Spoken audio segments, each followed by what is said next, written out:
आडवाणी आपके सामने है, पूरा जीवन अभी भी 101 साल का होने वाला है वो, 99 पार कर गया, 100 का हो गया वो, सही बता रहा हूँ मैं। और देखो हम तो अभी बहुत कम उम्र है, आप लोगों की तो ज़्यादा है।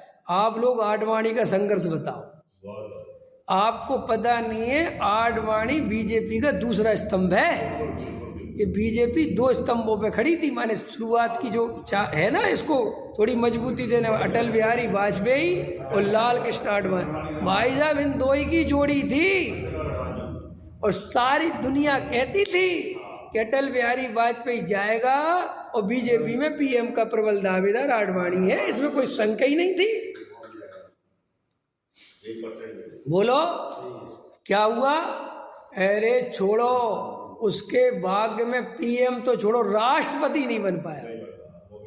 और जबकि बीजेपी के पूरे हाथ में था, उसे 1 मिनट में राष्ट्रपति बनाते थे। क्यों?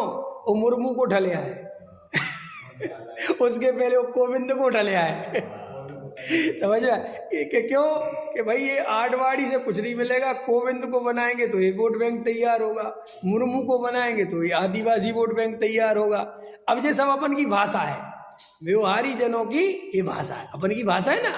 ये देखो इनके वोट के चक्कर, ऐसा है नहीं।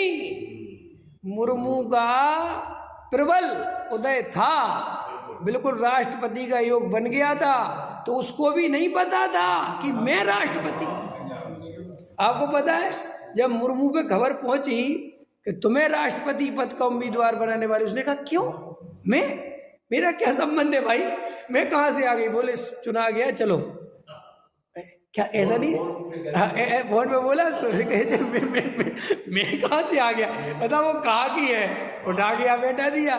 अब मुझे बताओ, इस संसार का स्वरूप समझ में नहीं आता तुम्हें कि वास्तव में क्या गजब की विडंबना है। जो आदमी वहीं बैठा है 50 साल, जिसने 60 साल लगा दिए पार्टी के लिए, देखो उसकी तरफ कोई देख नहीं रहा। हाँ, और जिसका कोई नहीं है, तो इससे क्या मतलब हुआ कि तुम्हारे सोचने से कुछ नहीं होता। तो क्या करें? सोचना बंद करो, यही गहरे आ जाएगा, मस्ती में जाओ तुम तो आनंद लो और सहज स्वीकार करो। इसलिए तो देखो, चक्रवर्ती बनने की चक्रवर्ती नहीं सोचते क्या?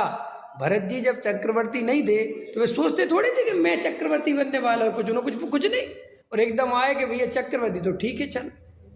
ज्ञानी हठाग्रह नहीं करते, ज्ञानी आ जाए तो स्वीकार करते हैं भूमिका के अनुसार, और नहीं आए तो कोई वांछा नहीं करते, निकांक्षित रहते हैं। गजब है कि नहीं? क्या ऐसे रहोगे तो आनंद आएगा कि दुख होगा?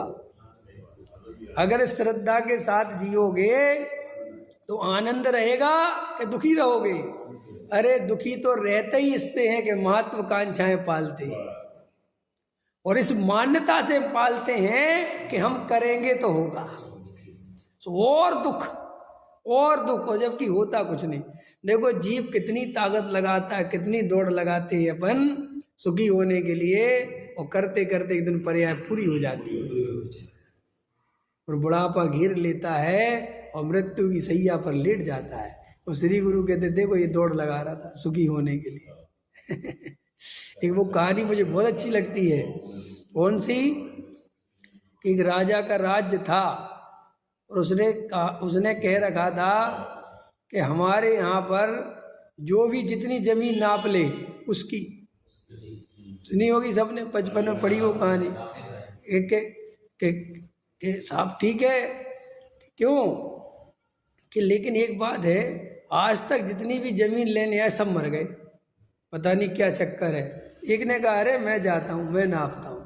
खूब समझाया गांव वालों ने कि चक्कर में मत फंस, जो ये जमीन लेने गया वो कभी लौट के आया ही नहीं, तू मत जा, ये पता नहीं क्या है वहां। कह रही क्या बात कर दी? गया राजा से, मैं नापूंगा, मैं दावेदार हूँ, मुझे दोगे? बोले बिल्कुल देंगे, जा। बोले झंडे गाड़ते जाइयो, जितनी जमीन नपती जाए दौड़ते जाइयो, और लेकिन शर्त है कि लौट के वापस यहीं आना है। अगर यहाँ लौट के आ गया, समझ में आया, तो तेरी है। अरे बोले साहब क्या आ जाएंगे। टिफिन भी दे दिया, पानी भी दे दिया कि रख ले, रास्ते में प्यास लगेगी। भूख लगेगी तो भागा भागा, तो सोचा जे पानी और टिफिन भी यार वजन है, थोड़ा कम भाग पा रहा हूँ, और एक दिन की तो बात ही है, कौन से मर जाएंगे। अगर टिफिन को फेंको इधर, भागा भागा भागा, और भागते भागते भूल ही गया कि लौट के भी जाना है, और भागता रहा, सूरज डूबने को करे, लौटना भी तो लौटा लौटा लौटा लौटा, और हमेशा जो भी आता था वो लाइन पे आके गिर के मर जाता था। क्यों? ये कहानी तो काल्पनिक हो सकती है और काल्पनिक ही है, लेकिन है हकीकत हमारे जीवन की। हम जीवन भर दौड़ते हैं और ये भूल जाते कि लौट के आना है लौट के आना है मानिए पर्याय बदलनी है, दी एंड होना है, मरोगे यहाँ से।